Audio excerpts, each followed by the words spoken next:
For today's video, we have yet another fight breakdown. This time we have a female who appears to have fighting experience to some extent taking on a fellow classmate. Check it out.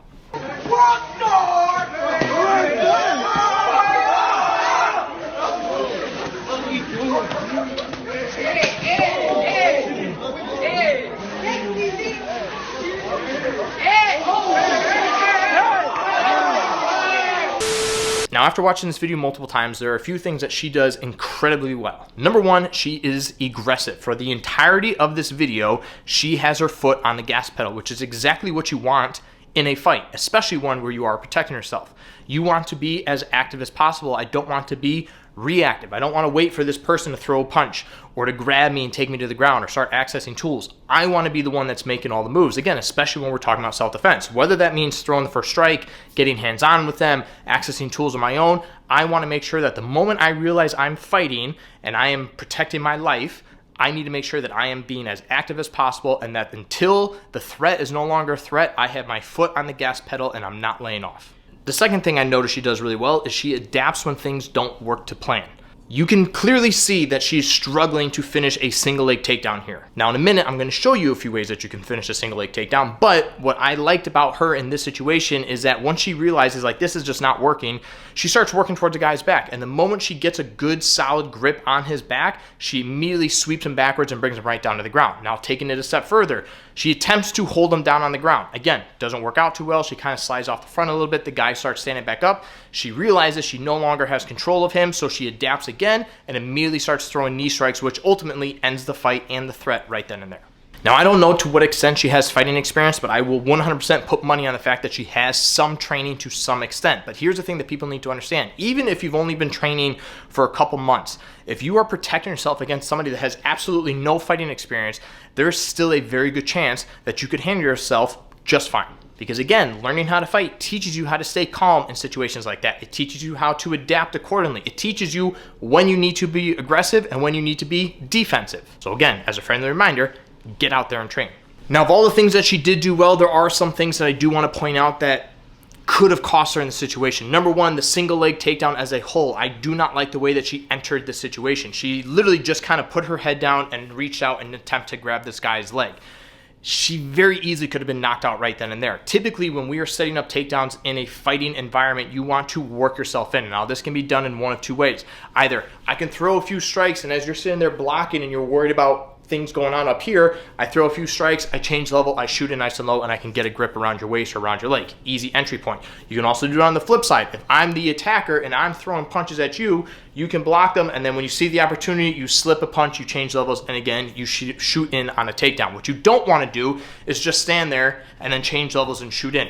It can work, but chances are if you go against somebody that has even a little bit of experience, they pick that knee up, fight's over right then and there. So she's very lucky that she didn't get knocked out, but that is probably one of the biggest things that I saw right out of the gate that could have cost her this entire fight.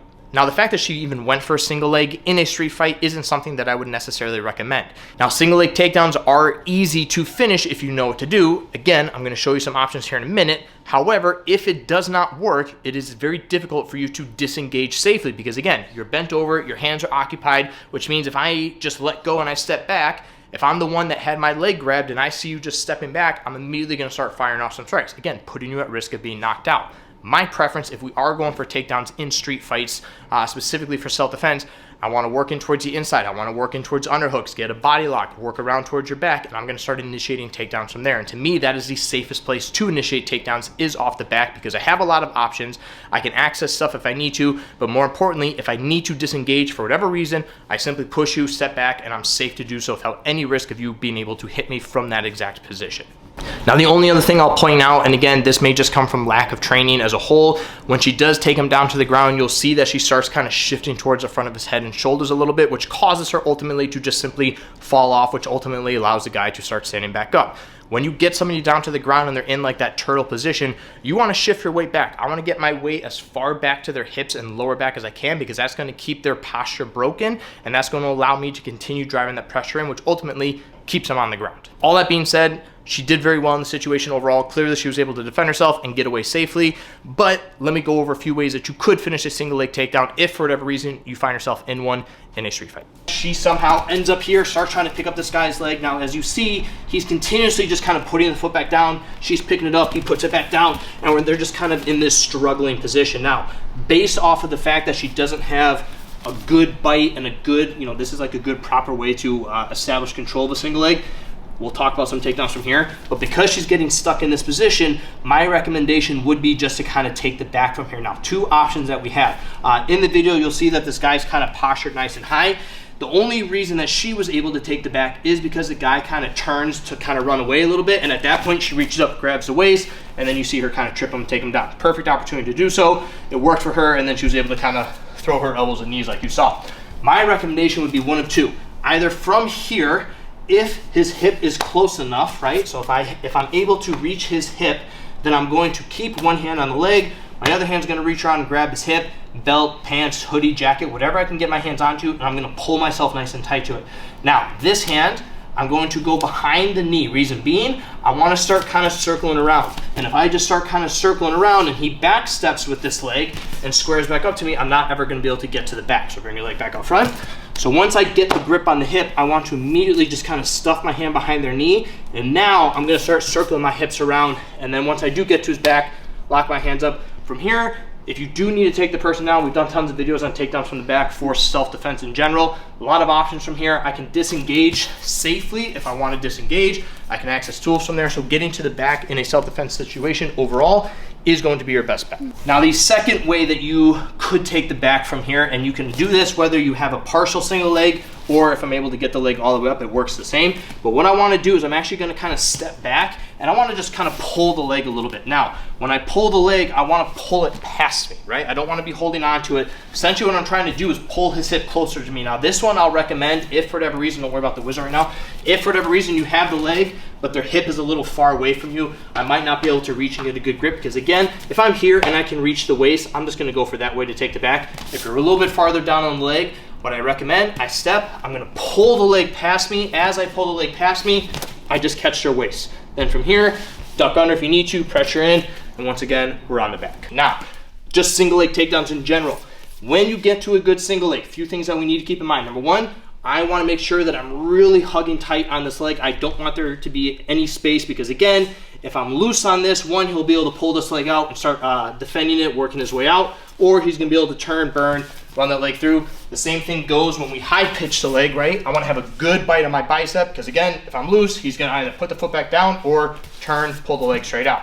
So I want to make sure that I'm hugging it nice and tight. Keep your chest nice and tight. Number two, I want to have good head pressure. Now, if I'm close enough, I want to drive my head into the abdomen. I'm going to use this head pressure to kind of direct them where I want them to go. But again, if I'm lazy with this head pressure or I'm not really doing anything, his defense is going to be to stuff that head down. And the more that he's able to push my head down and away from him, the easier it's going to be for him to get that leg free. Again, putting me in a bad position.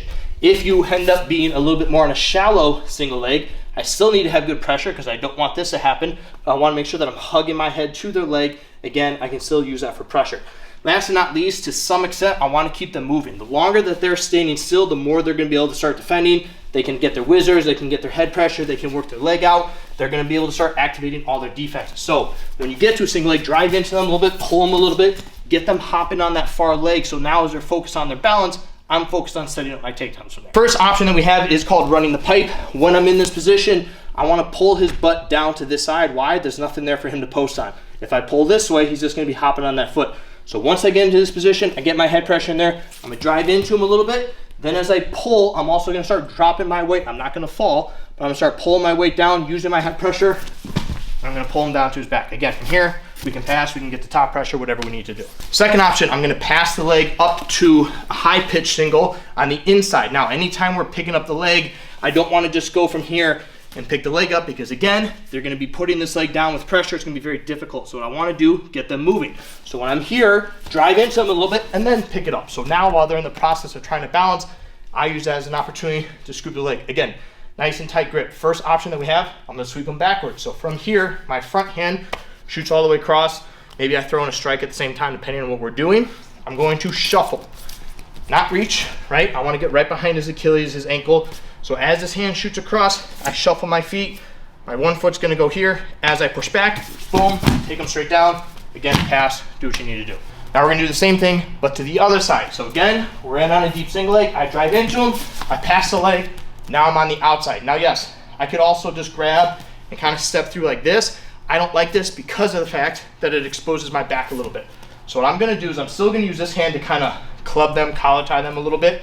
My front leg is going to step to the outside as my near side leg shuffles inward. And that inward is going right behind their ankle. So it's gonna be step, step, clubbing all at the same time. 3 different points of contact. So as I set, boom, sweep, take them down, pass, and we do what we need to do from there. So there you have it, yet another fight breakdown. Let me know your thoughts about the situation down in the comment below. Get out there, go train, stay safe.